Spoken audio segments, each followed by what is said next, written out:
Ndabasuhuje kandi mbifurije ibihe byiza kabisa, nizere ko aho muri hose mukomeje kugubwa neza. Iyi ni TSG Online TV nk'ibisanzwe, tuba twabateguriye amakuru agezweho ibiri kuba hirya no hino haba mu Rwanda ndetse no hanze yarwo, ubundi tukagufasha kubaho ufite amakuru kandi yizewe. Icyo usabwa wowe no gukora subscribe, ubundi ukinjira mu muryango wacu, ubundi ukajya uhora uri update ku makuru menshi abagezweho ndetse n'ibyegeranyo bitandukanye. Amakuru avugwa kuri uyu munsi hagati y'Ubushinwa ndetse na Amerika nuko Perezida wa Leta Zunze Ubumwe za Amerika bamwita Joe Biden ndetse na mugenzi we w'Ubushinwa bamwita Xi Jinping bemeranyijwe kuzahura imbona nkubone ubwo bagiranaga ikiganiro kuri telefone kuri uyu wa kane. Xi Jinping yihanangirije Biden amubwira ko agomba kwirinda gukina n'umuriro muri Taiwan. Yamwihanangirije kabisa amubwira ko nakomeza kwivanga mu by'Ubushinwa ndetse na Taiwan bazamuciraho umuriro, ibye akabihindura isosi. Ni uko bimeze kabisa ubwo bavuganaga kuri telefone, nayo magambo yamubwiye ko atagomba kwivanga mu mubano w'Ubushinwa na Taiwan. Aba bombi bamaze kugirana ikiganiro kuri telefone cyangwa se guhamagarana bakoresheje ikoranabuhanga ry'amashusho inshuro zigera kuri 5 kuva Biden yafata ubutegetsi muri Leta Zunze Ubumwe za Amerika. Ubutegetsi amazeho umwaka n'igice.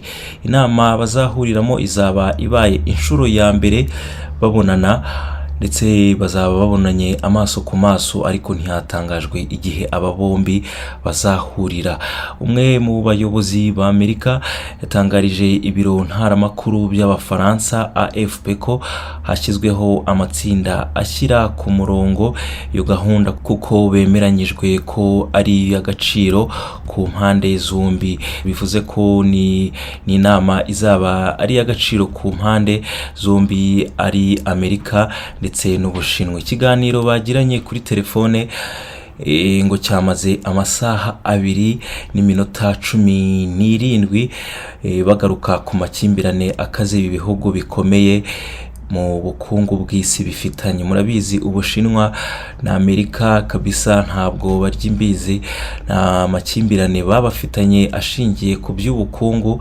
Ni mu gihe ibiro ntaramakuru by'Abashinwa babyita Xinhua byatangaje ko Perezida Xi Jinping yavuze amagambo akakaye kuri politiki Leta Zunze Ubumwe za Amerika ifite kuri Taiwan, ikirwa ubusanzwe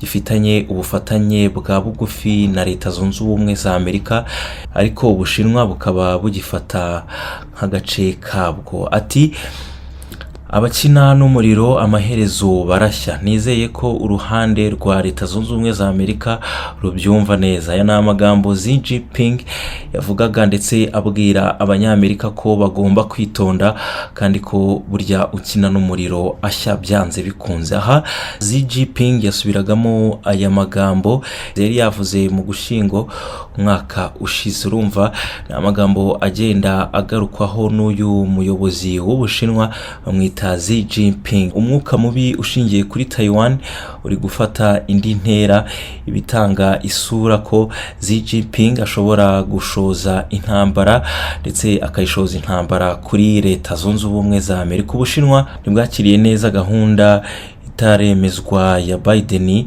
na Perezida w'Inteko Ishinga Amategeko Nancy Pelosi yo gusura Taiwan. Nubwo abayobozi ba Amerika basura kenshi Taiwan, Ubushinwa bufata uruzinduko rwa Pelosi kuri iki kirwa nk'ubushotoranyi bitemewe n'ububasha afite nyuma ya Perezida wa Amerika. Ubundi Abashinwa bumva ko bafite ububasha kuri Taiwan kurusha Leta Zunze Ubumwe za Amerika kuko iki ari ikirwa Ubushinwa bufata nk'ubutaka bwabwo. Xi Jinping yabwiye Biden ko guverinoma y'Ubushinwa n'abaturage bafata Taiwan bitigeze bihinduka, bityo ko Amerika izirengera ingaruka urwo ruzinduko niruramuka rubaye. Ati ni ubushake buhamye bw'Abashinwa barenga miliyari 1.4 kurinda byimazeyo ubusugire bw'Ubushinwa ndetse n'ubutaka bwabwo. Ya ni amagambo Xi Jinping yabwiraga Biden. Mu gusubiza,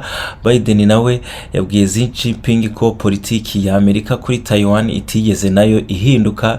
Iyi politiki ishingiye ko Taiwan iguma uko imeze.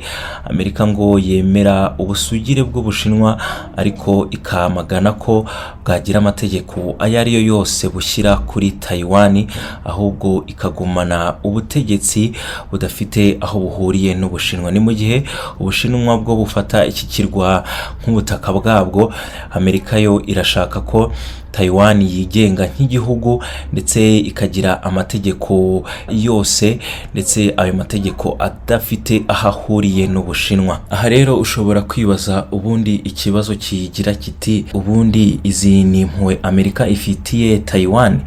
Ese ubundi kuki Taiwan ari ingenzi cyane kuri Amerika ku buryo Amerika yumva ko yayifasha kuba igihugu kigenga ubwacyo kitagendeye ku mahame y'Abashinwa? Ubundi Taiwan ni igihugu gifite ubukungu bwateye imbere cyane, aho binjije miliyari 786 z'amadolari y'ibicuruzwa na serivisi mu mwaka ushize w'ibihumbi 2021.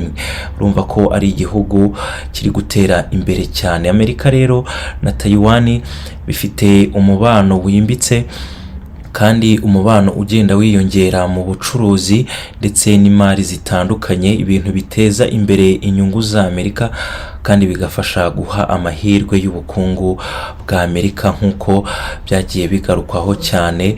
Murabizi Amerika ndetse n'Abashinwa bahangana ku bijyanye n'ubukungu. Niyo mpamvu rero nk'Ubushinwa nabwo bufata Taiwan nk'ubutaka bwabwo, butemera umubano uri hagati ya Amerika na Taiwan, kuko Taiwan ikomeje gukorana na Amerika byazagira ingaruka ku bukungu bw'Ubushinwa ndetse Amerika igakomeza yanikira Ubushinwa.